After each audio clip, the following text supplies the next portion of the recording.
Hey y'all, this is Cindy. I'm the Tireless Tangler, and you've arrived at day 33 of the 100 Days of Zentangle Project 2020.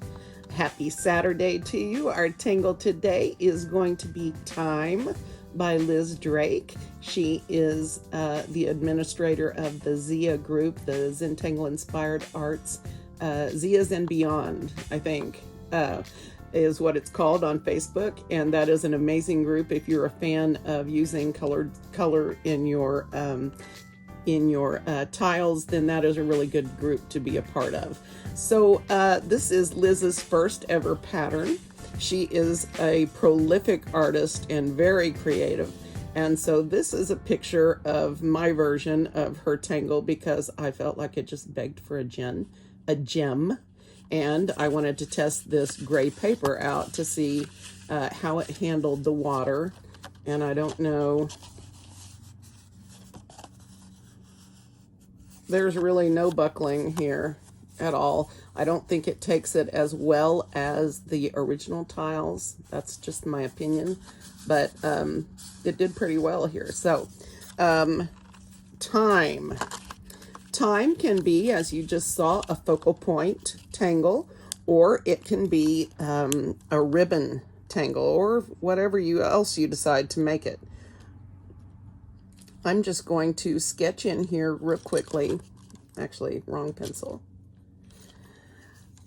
Sort of a ribbon type of a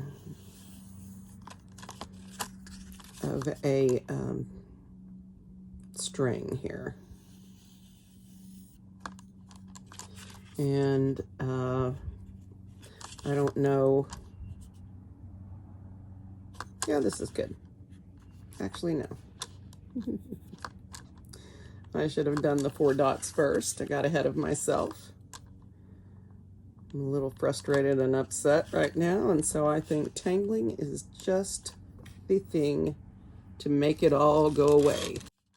So I think I'm going to see what this would be with a penciled border, how much we'd have to do, and I think I will stay inside this border. I think that'll be fine. Okay. So for this tangle, for Time,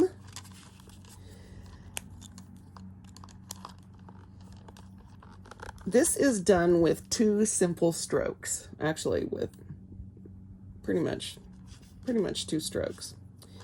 It's done with an orb at the top and the bottom, and the rest of it is created with these open C strokes. We're going to use those to make some aura lines or echo lines. Okay, turn your tile upside down and make another one just like this. Let me zoom in for you. There. Okay, now we are going to want to echo this in a very thin way, if I can manage to do that today.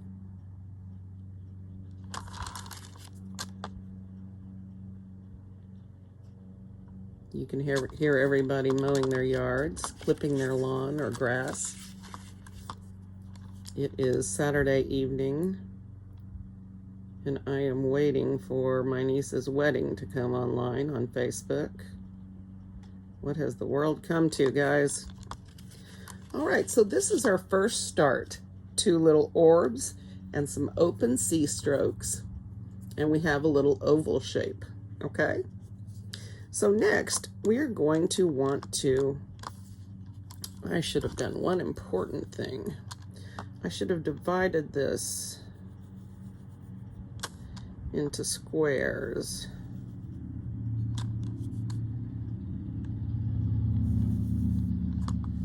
And like this. Okay, this will work well. Now, because you kind of need to know where to stop when you get started over here. So now we're going to put some echo lines that are just the same shape, the C shape, but they radiate out a little bit and they're a little bit shorter. than where we started. Oops. You want to try to be consistent with these, but they're not all going to look the same, and it can be a trick to get them to end up approximately in the middle. So on each side, what we're going to do is we're going to continue to pull these out until we get close to the edge. Okay? And then when we get to the edge, we're going to make a half circle right there next to the next box. Okay? We're going to turn our tile upside down, and we're going to do that again. I'm going to try to move my hump over here a little bit, so I'm a little off center.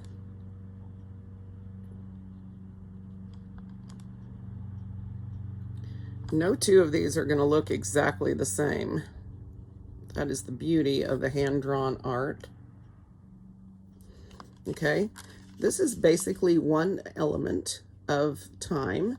And then in her step out, Liz has a diagonal square grid, like you would use for the Tangle Knight's Bridge. And I am just going to sparkle that because I think that will add a big dimension to this. We'll see.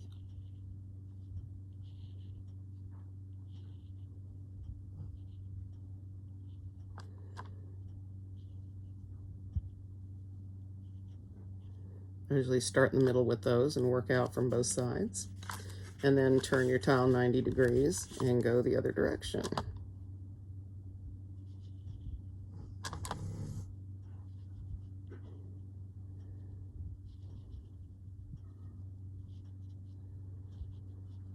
I love leaving gaps in my grid, in my square grid things like this. Reminds me of that Tangle torn screen or whatever it is. Anyway, I love that tangle. This is a very interesting way to dress up an open space. Okay. So this is, well, that's lopsided, isn't it? This is one element of, no, I'm wrong. There's one more step to this. Okay. Now you're going to go to the corners right here. You're going to make half a petal shape, half a flower petal shape, sort of an elongated half an oval. And you're going to take that into the corner. And you're going to turn your tile. And you're going to echo this, getting smaller, into the center. And we practiced these echo lines with the tangle we did IMA or AMA, which I loved. Simba's belly is bothering him today. He's laying with his head on his paws, looking all sad, and his belly's just gurgling away. So here we're going to repeat this. And those can be as big or small as you want, or as thin or as wide. Maybe not that wide. But basically, we bring these in and connect. Okay? So this, finally, is one element of time. Cute how that works. So right next to this, I'm going to do another one.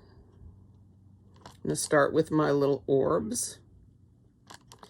And then my Huggins stroke, my open sea stroke, taking off and landing. I'm going to rotate my tile and repeat.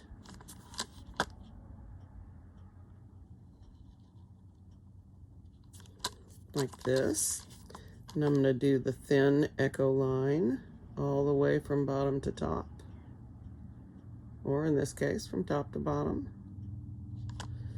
And I'm going to turn it upside down. The reason I turn this, not that you can't draw this all from one position, is that your lines will be more consistent if you turn your tile each time so that you're making the same stroke. Okay, so there's where we start. Now we're going to echo out a little bit here. Doesn't look like we're going to have a whole lot of room, but that's okay.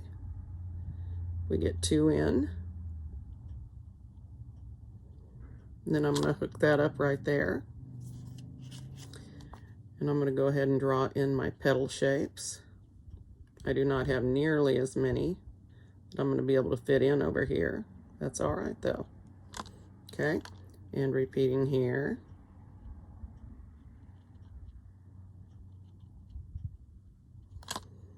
Okay, I'm going to turn the tile 180 degrees and repeat. Echoing the line with the curved C shape and finishing it up right next to the next tile with half circle, or in that case, about a third of one.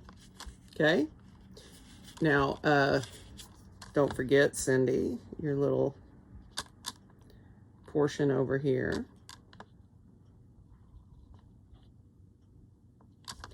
Gonna tangle that up. Finish it. Okay.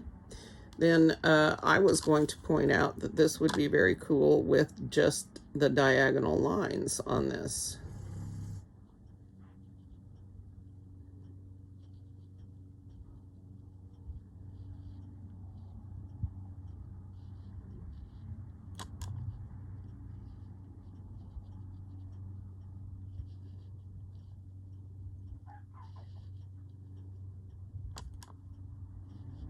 Poor miserable puppy. Can you guys hear his stomach rumbling, gurgling, whatever it is?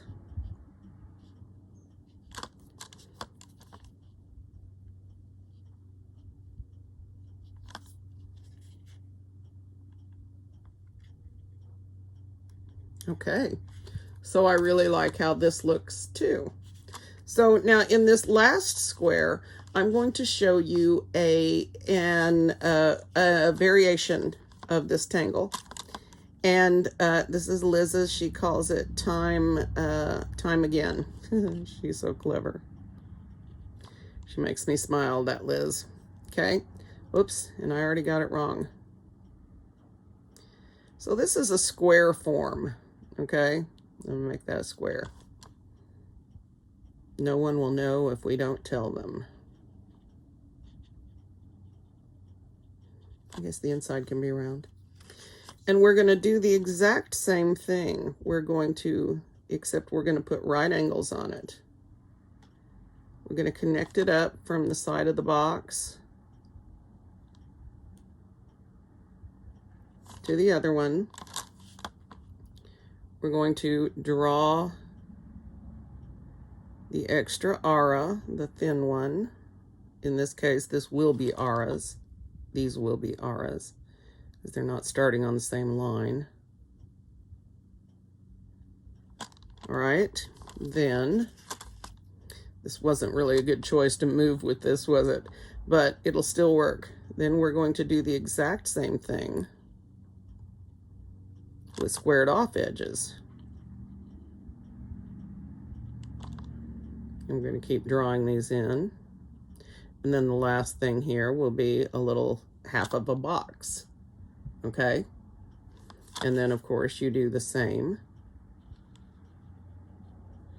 on the other side.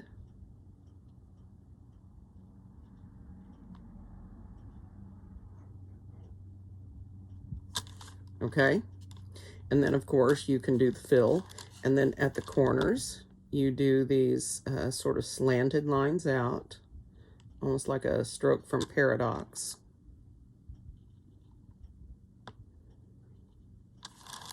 And then you once again echo these in. But instead of these sort of loopy things, then you have more of a fan shape. And of course here we don't have a whole lot of room. But that is the idea of it. And so here we would do the same thing.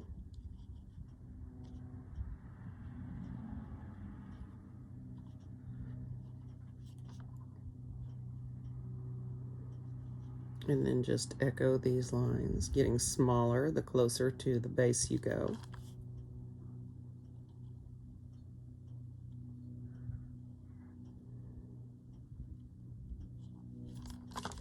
Okay, So this is the alternative version, time again, to this one. And the only difference between these two is that this one's rounded and this one's straight edged. Okay? So fun, huh? All right. So what I think I'm going to do is leave this with you for today. And I am going to come back, and tomorrow, I think for Mother's Day, for something special, we are going to do time again and put a gem in the middle. And I'll walk you through that if you've never done it. I'm going to use Derwent Inktense pencils for the background, and then go over them on the top with not polychromos, with Prismacolors. You do not have to use what I do. If you only have pencils, use those. If you don't have pencils and just have watercolor, that will work too. You will get your best result though if you have somewhere in your toolkit a white Prismacolor pencil, because that is what's going to give us our glossy shine. Okay, so come prepared tomorrow for some fun. You might want to use multimedia paper or hot press watercolor paper, or regular tiles will work. All of that will be fine, and I am going to cut this a little bit short today so that I can go watch Rachel get married online. And I will see you guys tomorrow, hopefully earlier in the day, so that we can tangle for Mother's Day, since I'll be alone and a lot of you will be too. I wanted us to reach out and connect for tomorrow. All right, guys, thank you so much for being with me today, and I will see